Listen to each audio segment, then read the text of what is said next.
Sous l'abri de ta miséricorde, nous nous réfugions, Sainte Mère de Dieu. Dans son Magnificat, la Vierge Marie a proclamé « Mon âme exalte le Seigneur. Il s'est penché sur son humble servante. Désormais tous les âges me diront bienheureuse. » Les chrétiens ont répondu à cette prophétie en chantant et en priant la Vierge Marie dès les premiers temps. Ainsi, dès le IIIe siècle, ils connaissaient la prière du Subtum, sous l'abri de ta miséricorde. Et elle était proposée dans la liturgie latine le soir au compli.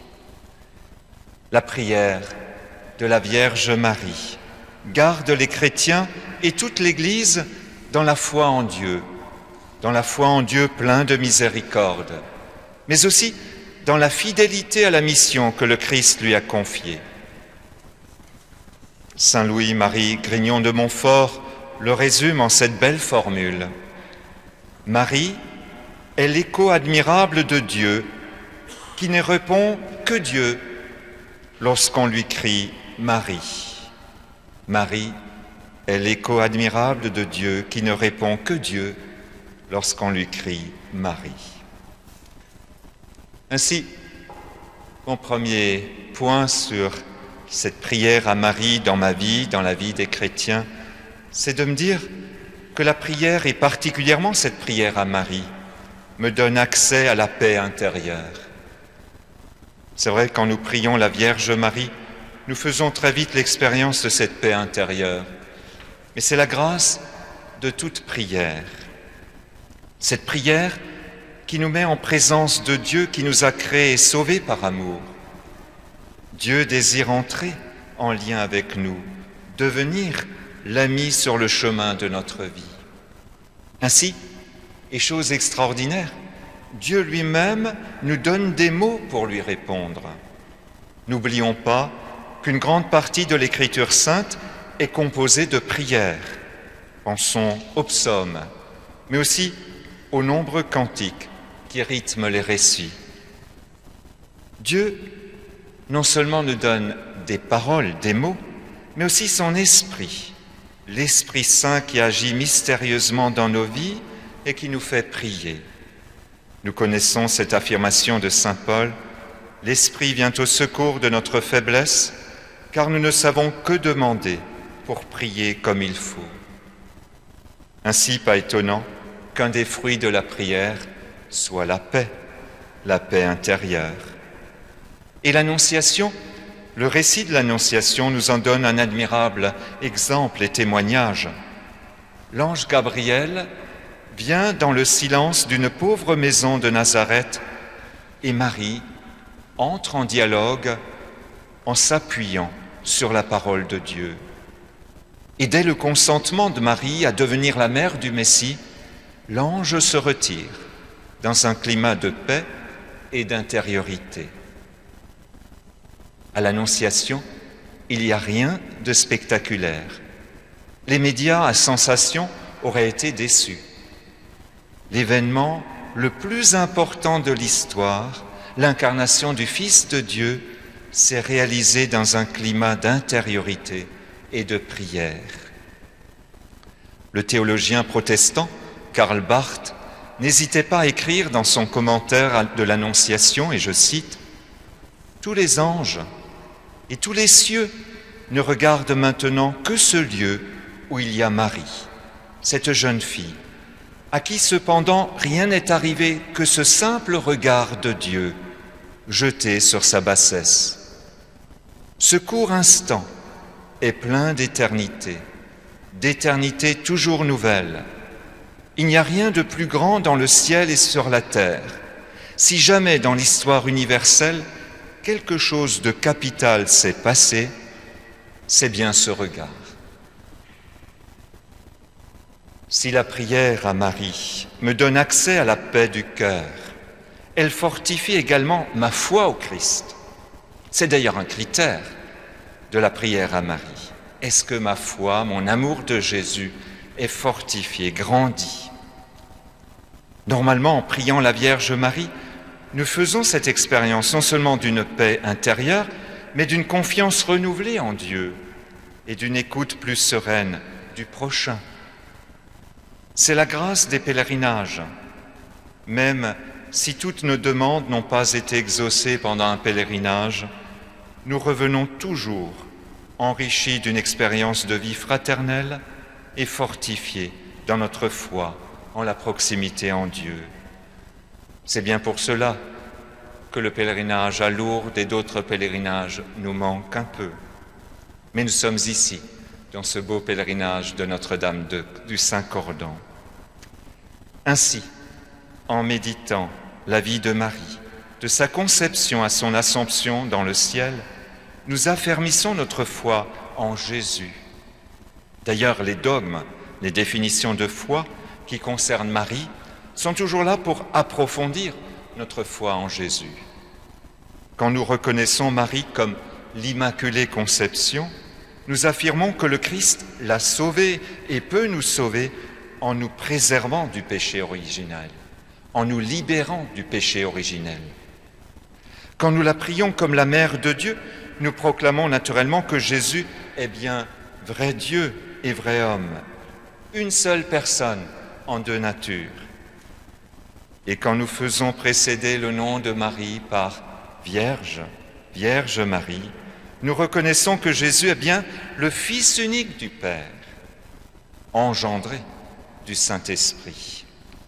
Et quand nous célébrons Marie dans son Assomption, nous percevons notre propre destinée au ciel que le Christ a obtenue par sa mort et sa résurrection. Oui, on pourrait dire, et il faut l'affirmer, le rappeler, que tous les pèlerinages mariales permettent d'approfondir la foi au Christ et même d'expérimenter la fécondité d'une foi humble et vivante. Je pense par exemple au pèlerinage d'Aparecida au Brésil, qui est né au XVIIIe siècle. Des pêcheurs voulaient offrir à leur prince qui venait les visiter le meilleur de leur pêche. Mais voici que dans leur filet retiré du fleuve, il ne s'y trouvait qu'une statuette de la Vierge, dont il manquait la tête. Quand ils lancèrent une deuxième fois leur filet, ils retirèrent la tête de cette statuette. Ce n'est qu'à la troisième tentative que les pêcheurs ont retiré du fleuve des filets remplis de poissons. Le pèlerinage pouvait commencer avec ce beau message tout simple que la vraie fécondité d'une vie s'expérimente dans la charité unie au Christ. La Vierge Marie venait comme encourager l'élan de charité des pêcheurs qui cherchaient à honorer leur illustre visiteur, leur prince. Bien plus, elle les encourageait à travailler, ancrés dans la foi au Christ, qui donne sa vraie fécondité à l'existence humaine. Affermir ma foi au Christ, c'est passer par cette vénération de la Vierge Marie. Mais Marie, dans cette prière que nous lui adressons, nous donne aussi de vivre notre vie comme un pèlerinage vers la Jérusalem céleste, vers la cité de Dieu. Marie, Vierge et Mère, nous a précédés sur le chemin de nos différentes vocations, de toutes nos vocations, et qui sont en fait des mises en œuvre de la vocation fondamentale qui nous unit tous, qui nous donne la même dignité, celle de notre baptême. Chacun d'entre nous, qu'il soit prêtre, religieux, marié, célibataire, entre à la suite du Christ, d'abord comme prêtre, pour garder une relation vivante à Dieu par la prière et l'offrande de toute sa vie. Après la Pentecôte, Marie est aux côtés des premières communautés qui se réunissent pour l'écoute de la parole de Dieu et pour la célébration de l'Eucharistie. Et debout, au pied de la croix, elle avait contemplé son fils Jésus qui mourait en laissant couler de son côté transpercé l'eau et le sang, signe de cette vie nouvelle qui est transmise dans les sacrements. Remplie de douleur, mais non effondrée, Marie s'ouvrait ainsi dans la foi à l'accueil de cette vie nouvelle que Jésus ressuscité pourra répandre sur le monde à travers la parole annoncée et les sacrements célébrés. Si le baptisé, chacun d'entre nous, est appelé à suivre le Christ prêtre, nous savons que nous sommes aussi appelés à suivre le Christ prophète. Il a ainsi, le baptisé, chacun d'entre nous, à rendre témoignage à la parole de Dieu, en parole et en acte. Et Marie nous y invite. Elle est à nos côtés, comme elle est aux côtés des apôtres, dans l'attente de l'esprit de Pentecôte, qui allait justement les pousser au monde entier pour porter l'Évangile. Déjà, à l'Annonciation, Marie apparaît comme le modèle de l'écoute de la parole de Dieu et du dialogue de confiance avec son Seigneur. Et dans cette écoute, elle va être poussée à partager cette expérience. Elle n'hésitera pas tout de suite après l'Annonciation à franchir les montagnes de Judée pour partager son bonheur de voir Dieu intervenir pour les hommes. Si le baptisé est prophète, prêtre à la suite du Christ, il est encore roi, vivant les responsabilités, les engagements dans l'esprit du Christ serviteur. Et là aussi, Marie nous ouvre le chemin et elle nous accompagne. Marie sera aux côtés des disciples après la Pentecôte, quand ils chercheront à vivre le partage fraternel.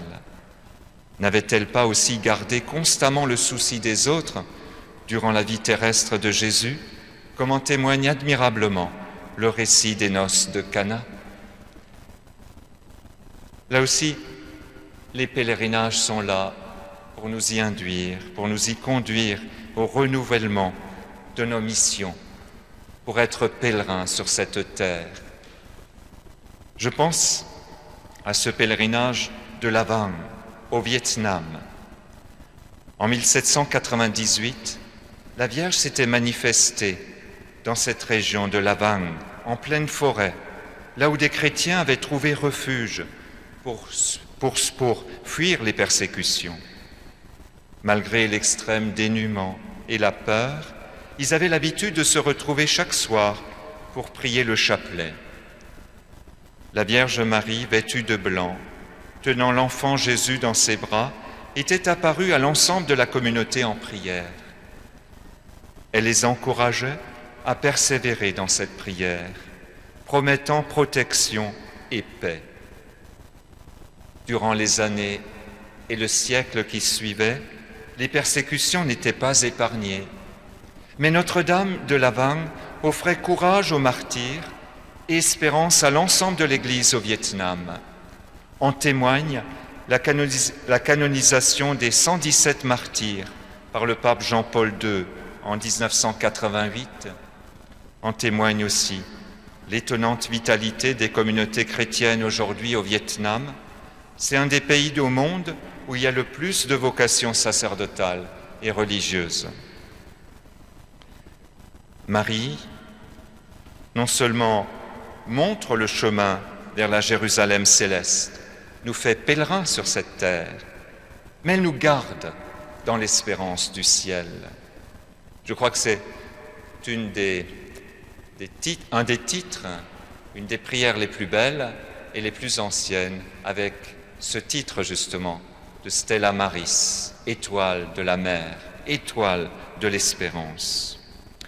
Marie, en nous devançant sur le chemin de notre mission de disciples de Jésus, chemin de la prière, chemin de l'annonce de la parole de Dieu et du témoignage de cette parole, chemin aussi du service, prêtre, prophète et roi, Marie qui nous accompagne sur ce chemin, nous devance également pour accueillir la vie nouvelle, pour accueillir la grâce du ciel.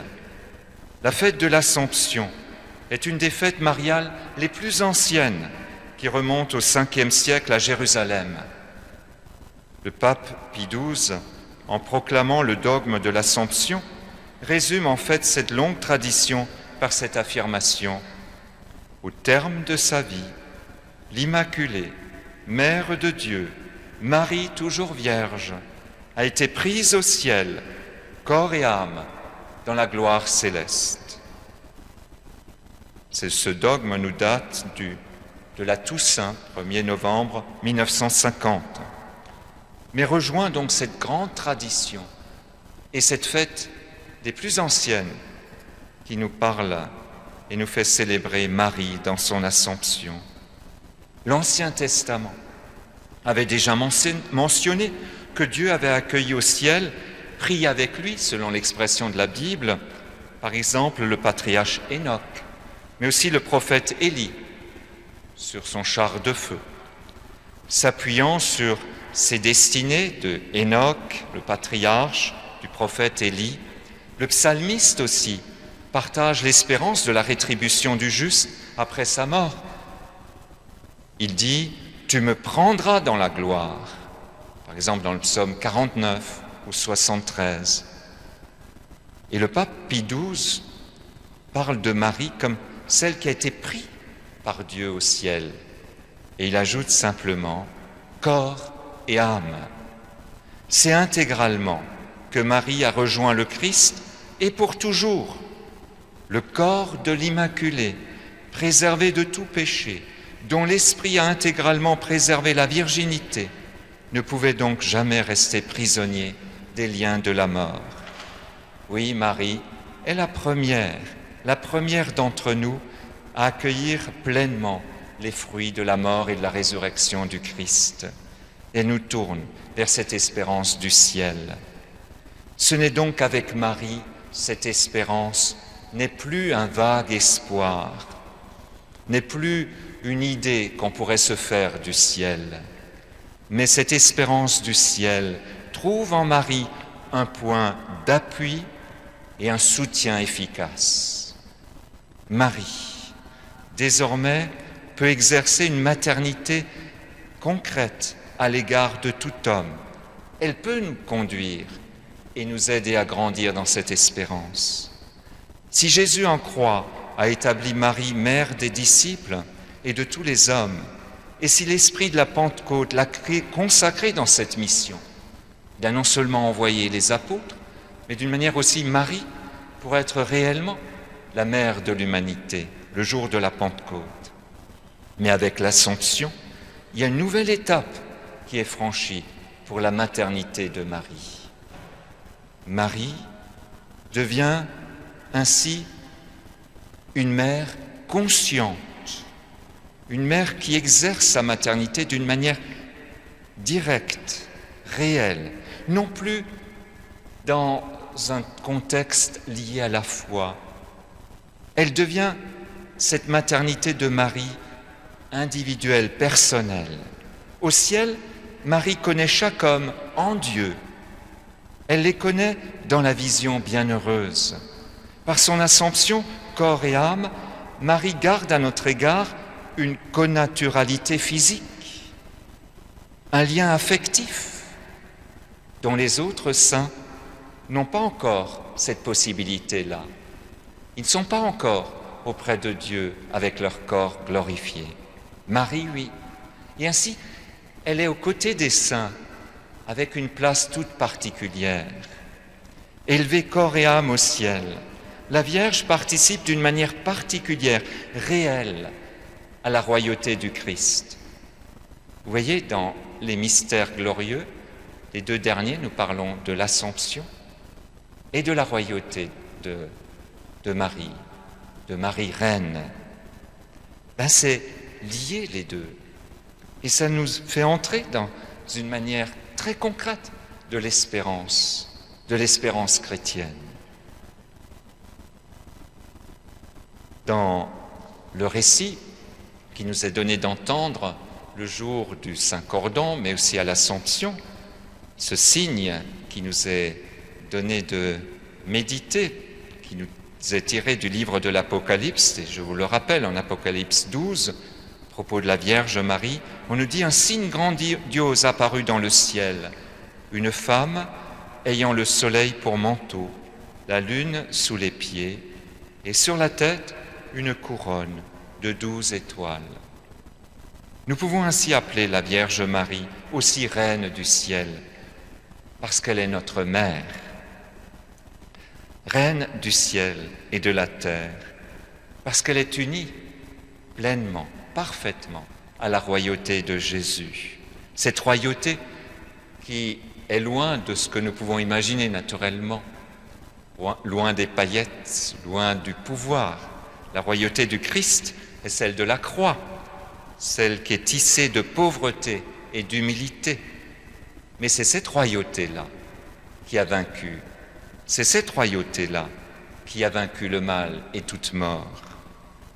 Et la royauté de Marie est celle qui est une participation à cette royauté du Christ. Et Marie anticipe notre participation aussi à la royauté du Christ, comme nous le dit saint Paul, si nous tenons ferme, avec lui, nous régnerons. Et Marie le vit déjà, concrètement. Ainsi, dernier pèlerinage, et non des moindres que j'aimerais évoquer, c'est le nôtre. Je l'avais évoqué dans l'homélie il y a 8 jours, dans la nuit du 7 au 8 septembre 1008, quand les Valenciennois, réunis avec les autorités civiles et religieuses, veillaient pour implorer la fin de l'épidémie de peste, ils virent la Vierge Marie entourée des anges et des saints, tenant un cordon rouge dans ses mains. Je disais dans l'homélie que ce cordon rouge renvoyait la croix de Jésus, le Fils de Dieu qui a versé son sang pour établir par-delà le mal et la mort l'alliance définitive entre Dieu et l'humanité. Mais ce cordon renvoie également à la royauté du Christ qu'il a inaugurée sur la croix, une royauté d'amour qui attire vers le ciel, qui suscite ainsi une réponse libre et confiante de chacun d'entre nous pour nous rapprocher toujours plus du ciel. C'est ainsi que chaque jour, dans la chapelle de l'archevêché, je peux regarder le vitrail de Notre-Dame du Saint-Cordon et lire cette inscription « Avec le cordon, je les tire dans les liens de la charité ». Cette phrase, cette inscription dans ma chapelle fait écho à une autre image attribuée à un des grands théologiens de notre histoire, saint Thomas, qui disait, à propos de la Vierge Marie, « Comme les navigateurs sont dirigés vers le port par l'étoile de la mer, ainsi par Marie, les chrétiens sont dirigés vers la gloire éternelle. » Oui, frères et sœurs, que Notre-Dame fortifie notre espérance du ciel, où le Christ nous a préparé une place. Que Notre-Dame aussi ouvre notre cœur à la charité du Christ pour hâter nos pas. Sous l'abri de ta miséricorde, nous nous réfugions, Sainte Mère de Dieu. Ne méprise pas nos prières quand nous sommes dans l'épreuve, mais de tous les dangers, délivre-nous toujours, Vierge glorieuse et bénie. Amen.